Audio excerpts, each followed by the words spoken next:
Hello friends, welcome back கேபேஸ்டோ channel நண்பர்களே. இன்றைக்கி இந்த வீடியோவில் மிக மிக முக்கியமான எச்சரிக்கையான ஒரு ஜோதிட தாள்களை தான் இப்போ இந்த வீடியோவில் அதிரடியாக பார்க்க போகிறோம். எச்சரிக்கையான ஜோதிட தாள்கள் அப்படிங்கிறது நாம் என்னங்கிறது தம்ப்நெயிலே பார்த்துருப்போம். இருந்தாலும் இன்ட்ரோல சொல்லிடுறேன், தெரிஞ்சுக்குங்க. ஜனவரியுடைய 29ஆம் தேதி காத்திருந்தது பேரதிர்ச்சி மாதிரி ஒரு சம்பவமானது எல்லாருக்குமே நடக்க ஆரம்பிக்க போகுது. அப்படி என்ன ஒரு முக்கியமான நாள்னா, இந்த நாள் அமாவாசையானது வருது. வரக்கூடிய அமாவாசை சாதாரண அமாவாசை கிடையாது. தை மாதத்தில் வந்திருக்கக்கூடிய தை அமாவாசை. இந்த தை அமாவாசை ஒரு சிறப்பான நாளாக கருதப்படுது. இந்த தை அமாவாசையில் உருவாகக்கூடிய கிரகங்களால் எல்லா ராசிக்காரங்களுக்குமே தலையெழுத்து மாறும். அதாவது கிரகங்களால் சில விஷயங்கள் இந்த நாளில் உருவாகும். அந்த உருவாகக்கூடிய யோகங்கள் என்று சொல்லலாம். இந்த யோகங்களால் கடகராசியில் பிறந்தவங்களுக்கு என்னெல்லாம் நடக்கும் அப்படிங்கிறத இந்த வீடியோவில் சொல்ல போகிறேன். கடகராசியில் பிறந்தவங்க உங்கள் ராசிக்கு என்னெல்லாம் நடக்கும் அப்படிங்கிறத தெளிவாக இந்த வீடியோவில் தெரிஞ்சுக்குங்க. ஸோ தெரிஞ்சு இதற்கேற்ப நடந்து பலனடைங்க.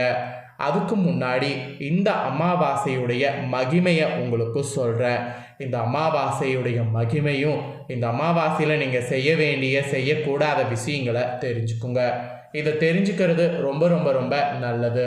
அதனால் ஃபஸ்ட்டு தை அமாவாசையுடைய மகிமையை ஷேர் பண்ணுறேன். அதை முதல்ல தெரிஞ்சுக்குங்க. முன்னோர்களுக்கு வழிபாடு செய்யாதவர்கள் பூஜைகள் நீங்கள் என்ன மற்றது செய்தாலும் நான் ஏற்க மாட்டேன் அப்படிங்கிறது விஷ்ணு பகவானே கூறியிருக்கிறாரு. அவர் கூறியதுக்கேற்ப அமாவாசை ரொம்ப சக்தி வாய்ந்ததாக சொல்லப்படுது. அதிலும் தை அமாவாசை என்பது முன்னோர்களை வழிபடுவதற்கு முக்கிய நாளாக சொல்லப்படுது. மகாலய அமாவாசையில் நமக்கு ஆசி வழங்குவதற்காக பித்ருலோகத்திலிருந்து பூமிக்கு வரக்கூடிய முன்னோர்கள் தை அமாவாசை என்று மீண்டும் அவங்களுடைய லோகத்துக்கு செல்வதாக சொல்லப்படுது. அதுவும் இந்த ஆண்டு பார்த்தீங்கன்னு வச்சுங்களேன், ஜனவரி 29ஆம் தேதி புண்ணியம் மிகுந்த தை அமாவாசை திருநாள் முழுசாக வருது. மிஸ் பண்ணிடாதீங்க. அமாவாசை தினம் என்பது மிகவும் முக்கியத்துவம் பெற்றது. அதிலும் தை அமாவாசை, ஆடி அமாவாசை, புரட்டாசி அமாவாசை இது மூணுமே மிகவும் சிறப்புடையது. ஏன்னா தை மாதத்தில் சூரிய பகவான் மகர ராசியில் பிரவேசிப்பார். ஜோதிட ரீதியாக சூரியன் பிதுர்காரகர் என்றும் சந்திரன் மதுக்காரகன் என்றும் அழைக்கப்படுறாங்க. அமாவாசை என்பது மதுர்காரகனும் பிதுர்காரனும் ஒன்றாக இருக்கக்கூடிய காலம். இதில் பிதுர்காரனான சூரியன் மகர ராசியில் பிரவேசிக்கக்கூடிய மாதமான தை மாதத்தில் வரக்கூடிய அமாவாசை தினம் மிகுந்த முக்கியத்துவத்தை இதனால் பெறுகிறது. மேலும் ஆடி மாதம் வரக்கூடிய அமாவாசை என்று மூதையர்களை வரவேற்கக்கூடிய நாம தை அமாவாசை என்று அவர்களுக்கு விடை கொடுத்து அனுப்பி வைக்கணும். பெரும்பாலும் சனிக்கிழமையில் வரக்கூடிய அமாவாசை தினம் மிகவும் சிறப்பு வாய்ந்ததாக கருதப்படுது. இந்த ஆண்டு புதன்கிழமை வருது. இதுவும் சிறப்பானது தான். உங்களுடைய பெற்றோரையும் குலதெய்வத்தையும் முன்னோர்களையும் வணங்க மறந்து மற்ற தெய்வங்களை வணங்கினீங்கன்னா எவ்வித பலனும் உங்களுக்கு கிடைக்காது. அப்படிப்பட்ட சிறப்பு வாய்ந்த நமது முன்னோர்களை ஆடி புரட்டாசி தை மாத அமாவாசை தினங்களில் தர்ப்பணம் கொடுத்து வழிபடுவது மிகுந்த நற்பலன்களை உங்களுக்கு கொடுக்கும். மேலும் இந்த அமாவாசை தினத்தில் எறும்பு, பசு, காகம், நாய், பூனை மற்றும் அந்தணர்களுக்கு உணவளித்து உபசரித்து அவர்களுடைய பசியை நீங்கள் போக்கினால் கடவுளுடைய ஆசையோடு முன்னோர்களுடைய ஆசையும் பூர்ணமாக உங்களுக்கு கிடைக்கும். இந்த தை அமாவாசை தினத்தில் நீர்நிலைகளான கடல், ஆறு, குளம், ஏரி உள்ளிட்ட இடங்களில் முன்னோர்களுக்கு பிடித்த உணவுகளை படைக்கிறது, திதி தர்ப்பணம் கொடுத்து ஏழை எளியவர்களுக்கு அன்னதானம் கொடுக்கறது இதெல்லாம் மிகுந்த நன்மை பயக்கும். அப்படி நீர்நிலைகளுக்கு சென்று தர்ப்பணம் கொடுக்க முடியாதவங்க வீட்டிலையே தர்ப்பணம் கொடுத்து அதன் அருகில் உள்ள நீர்நிலைகளில் கொண்டு சேர்த்து விடலாம். இப்படி நீங்கள் பண்ணாலும் புண்ணியம் கிடைக்கும். பொதுவாக அமாவாசை தினத்தில் அன்னம், கருப்பு உளுந்து, கருப்பு எள்ளு, வெல்லம், உப்பு, ஆடைகள் இந்த மாதிரியாக ஏழை எளியவர்களுக்கு தானம் அளிக்கலாம். ஸோ இவ்வளோ நேரம் உங்களுக்கு இந்த விஷயம் சொன்னலை. இப்போ மெயினாக இந்த நாளில் செய்ய வேண்டிய செய்யக்கூடாத விஷயங்களை சொல்ல போகிறேன். கடகராசிக்காரங்க அது என்னங்கிறத நோட் பண்ணி வச்சுக்கோங்க. ஃபஸ்ட்டு செய்ய வேண்டிய விஷயங்கள் சொல்கிறேன், அதை நோட் பண்ணிக்கோங்க. தை அமாவாசை தினத்தில் முன்னோர்களை நினைத்து தர்ப்பணம் கொடுக்க வேண்டும். அதன் பின் வீட்டிற்கு முன்னோர்களுடைய படத்தை வடக்கு அல்லது கிழக்கு திசையில் வைத்து அதற்கு சந்தன குங்குமம் இட்டு துளசி மாலை சூட்ட வேண்டும். படத்திற்கு முன்பாக முன்னோர்கள் பயன்படுத்திய பொருட்கள், அவர்களுக்கு பிடித்த உணவுகளை படைத்து குத்துவிளக்கு ஏற்றி வைக்க வேண்டும். தை அமாவாசைக்கு முன்தினமே கோதுமை தவிடு, அகத்திக்கீரை ஆகியவற்றை ஊற வைத்து அதை அமாவாசை அன்னைக்கு பசுவிற்கு தானமாக கொடுக்கணும். இதெல்லாம் கடகராசிக்காரங்க செய்ய வேண்டிய விஷயங்களாக சொல்லப்பட்டிருக்கு. நெக்ஸ்ட்டு செய்யக்கூடாதவை என்னங்கிறத சொல்கிறேன், அதை நோட் பண்ணிக்கோங்க. முன்னோர்களுக்கு இந்த நாளில் தர்ப்பணம் அளித்து வீட்டில் வழிபாடு செய்து முடிக்கிற வரையும் வீட்டில் தெய்வ சம்பந்தமான பூஜைகளை ஒத்தி வைக்கிறது நல்லது. தர்ப்பணம் செய்து முடித்த பின்னர் தினசரி செய்ய வேண்டிய பூஜைகளை செய்யணும். அமாவாசை தினங்களில் நீங்கள் மறந்து மாமிசம் சாப்பிடக்கூடாது. தர்ப்பணம் செய்யும்போது கருப்பை எல்லை மற்றவர்களிடம் இருந்து கடகராசிக்காரங்க கடனாக வாங்கக்கூடாது. நீரில் இருந்து கொண்டு கரையில் தர்ப்பணமும் நீங்கள் கடகராசிக்காரங்க செய்யக்கூடாது. அதே போல் கரையில் இருந்து கொண்டு நீர்லையும் தர்ப்பணம் செய்யக்கூடாது. கிழக்கு திசை பார்த்தவாடி அமர்ந்து தான் நீங்கள் தர்ப்பணம் இந்த நாளில் செய்ய வேண்டும். இந்த தினம் மெயினாக கடகராசிக்காரங்க வீட்டு வாசலில் கோலமிடக்கூடாது. இதெல்லாம் செய்யக்கூடாத விஷயங்களாக உங்களுக்கு சொல்லப்பட்டிருக்கு. ஸோ இந்த தை அமாவாசையில் கடகராசிக்காரங்க நீங்கள் செய்ய வேண்டிய விஷயமும் செய்யக்கூடாத விஷயங்களும் சொல்லிட்டேன். ஸோ இதற்கேற்ப நடந்துக்குங்க. இப்போ உங்களுக்கு இந்த அமாவாசையில் என்ன பலன் கிடைக்குங்கிறத பார்க்க போகிறோம். மற்றவர்களுடைய எண்ணங்களை புரிந்து கொண்டு செயலாற்றக்கூடிய கடகராசி நேயர்களுக்கு இந்த தை அமாவாசையில் கிரகநிலைகளில் உங்கள் ராசிநாதன் சந்திரனோடு கேது இணைந்து சஞ்சாரம் செய்கிறாரு. இதனால் மனக்குழப்பெல்லாம் உங்களுக்கு அதிகமாக அதிகரிக்க போகுது.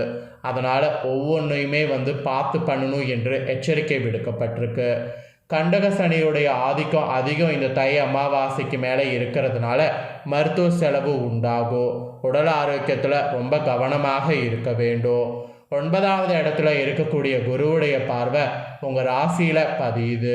இது குரு வழிபாடு செய்யும்போது ரொம்ப முக்கியமாக உங்களுக்கு அறிவுறுத்தப்படுது. அப்படி செய்தீங்கன்னா காரியங்கள் கடைசி நேரத்தில் கைகூடலாம். அதனால் குரு வழிபாடு மெயினாக இந்த அமாவாசைக்கு பிறகு செய்யுங்க.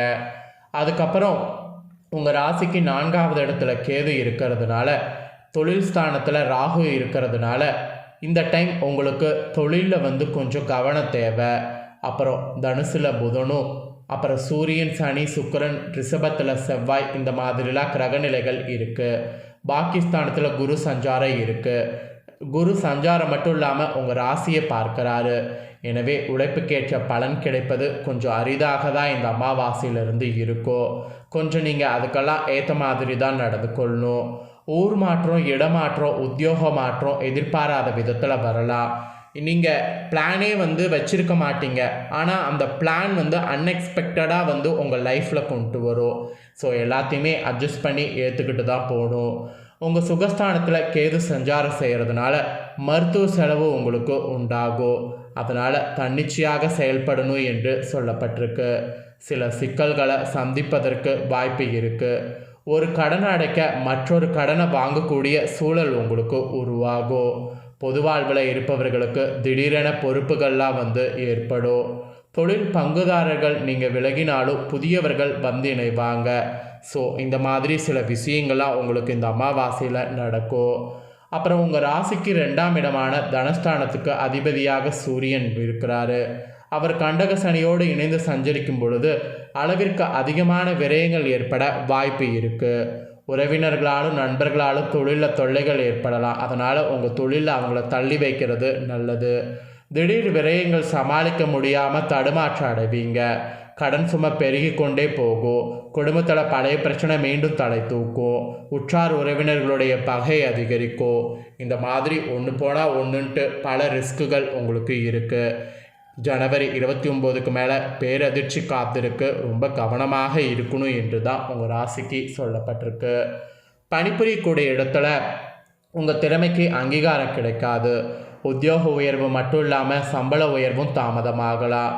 நெருக்கமாக இருந்த மேலதிகாரிகள் கூட உங்களை விட்டு விலக நேரிடலாம். பிள்ளைகளால் சில பிரச்சனைகள் சேரும். உறவினர்களுக்கு நன்மை செய்தால் கூட அவர்களுக்கு இது தீமையாக தெரியும். எல்லாத்திலுமே கவனம் தேவை. பொது வாழ்வில் இருக்கிறவங்களா வீண் பழிக்கு ஆளாகாமல் உங்களை நீங்கள் பார்த்து கொள்வது நல்லது. என்னடா இப்படிலாம் ரிஸ்க் இருக்குது, இந்த மாதிரிலாம் சொல்கிற அப்படின்னு நீங்கள் கேட்கலாம். இந்த தை அமாவாசையில் உங்களுக்கு கிரகநிலைகள் சாதகமாக இல்லை. அதனால தான் இவ்வளோ ரிஸ்க் இருக்குது. ஸோ கொஞ்சம் நீங்கள் எல்லாத்துலேயுமே கவனமாக இருக்கிறது நல்லது. இந்த தாள்களை நீங்கள் பார்த்தது போல் உங்கள் ஃப்ரெண்ட்ஸ் ஃபேமிலியில் இருக்கிறவங்களும் பார்த்து பலனடையணும்னு நினச்சிங்கன்னா வீடியோ லைக் பண்ணி ஷேர் பண்ணுங்கள். ஏன்னா உங்கள் ஃப்ரெண்ட்ஸ் ஃபேமிலியில் இருக்கிறவங்களும் உங்களை போல் கடகராசிக்காரங்க இருந்தாங்கன்னா இந்த எச்சரிக்கையான தாள்களை அவங்க கண்டிப்பாக தெரிஞ்சுக்கணும், தெரிஞ்சு இதற்கேற்ப நடந்து பலனடையணும். அதனால் வீடியோ லைக் பண்ணி ஷேர் பண்ணுங்கள், உங்கள் ஃப்ரெண்ட்ஸ் ஃபேமிலி இருக்கவங்களும் பார்த்து பலனடையட்டும். நெக்ஸ்ட்டு இதே போல் நம்ம சேனலில் நிறைய வீடியோ போடப்படும், அதை எல்லாத்தையுமே உடனுக்குடனே தெரிந்து கொள்ள மறக்காமல் நம்ம சேனலை சப்ஸ்கிரைப் பண்ணுங்கள், கூட பெல் பண்ண ப்ரெஸ் பண்ணிடுங்க. அதை பண்ணிங்கன்னா நான் போகிற மற்ற அப்டேட்டான எல்லா வீடியோஸும் உடனுக்குடனே தெரிந்து கொள்ளலாம். ஸோ மறக்காமல் சப்ஸ்கிரைப் பண்ணி பெல் பண்ண ப்ரெஸ் பண்ணுங்கள். நெக்ஸ்ட்டு இதே போல் சுவாரஸ்யமாக வேறு ஒரு வீடியோவில் வந்து சந்திக்கிறேன். தேங்க்யூ.